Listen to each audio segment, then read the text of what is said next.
Tennessee Republican Senator Marsha Blackburn. Great to see you, Senator. What I'm referring to is a provision in H.R. 1 that allows your taxes to increase a $200 contribution by a factor of 6 to 1. So if essentially your taxes would be used to increase the funding of a candidate that you oppose.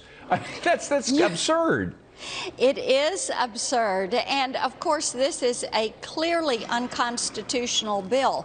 But you know, David, that didn't stop them with Obamacare, even though the court said, yes, this is unconstitutional. Yes, it is a tax. They kept moving ahead anyway. And what you see in H.R. 1 is they are going to not just allow, but command candidates to take federal money. What they're trying to do is to take the voter out of the process.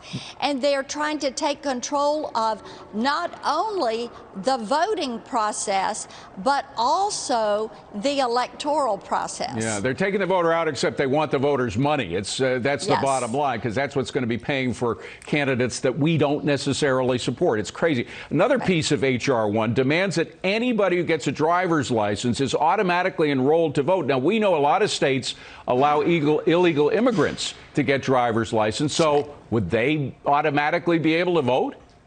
According to H.R. 1, it would allow people, it would force the state, not just allow, but would force a state to gather names from all of these various databases that they have. Driver's license being one of those, benefits being another of those. So they gather all of these databases and they put them into the voting rolls. Now, what it does do is forbid the state from checking that voter roll for accuracy. So if you gather all these databases, you have names of people who may be deceased, maybe they moved out of state, maybe they're not in the country legally, they're still in the voter roll anyway. And guess what happens? Because they're going to institutionalize mail-out voting in this bill, make it a requirement. Right. You got to do it. Everybody gets one. All of these names that are put into this database are going to get a ballot whether they like it or not, whether they want it or not, whether they plan to vote or not. Yeah. And what that does is to institutionalize ballot harvesting. Bingo. Because somebody can come pay you, take your ballot, vote for you because there is no ID requirement. You can't do ID requirements. Those are forbidden. And you cannot do signature verification on a ballot. So in other words, Senator, if you had any problems at all, what happened in November with the ballot harvesting, with the automatic mail-out votes, et cetera, this is going to be like that on steroids.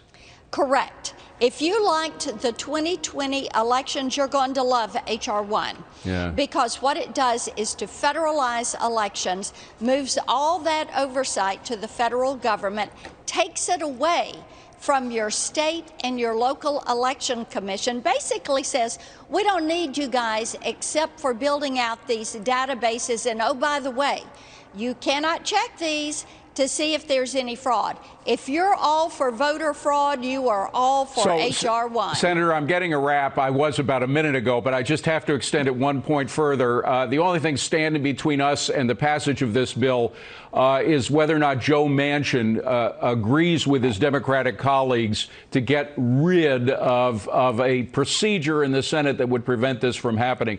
Is he going to stick with his Democrat colleagues, or will he go over to Republican side in keeping the thing that prevents this from becoming law? He has said he would oppose getting rid of the filibuster. We need the filibuster. It requires that 60-vote margin.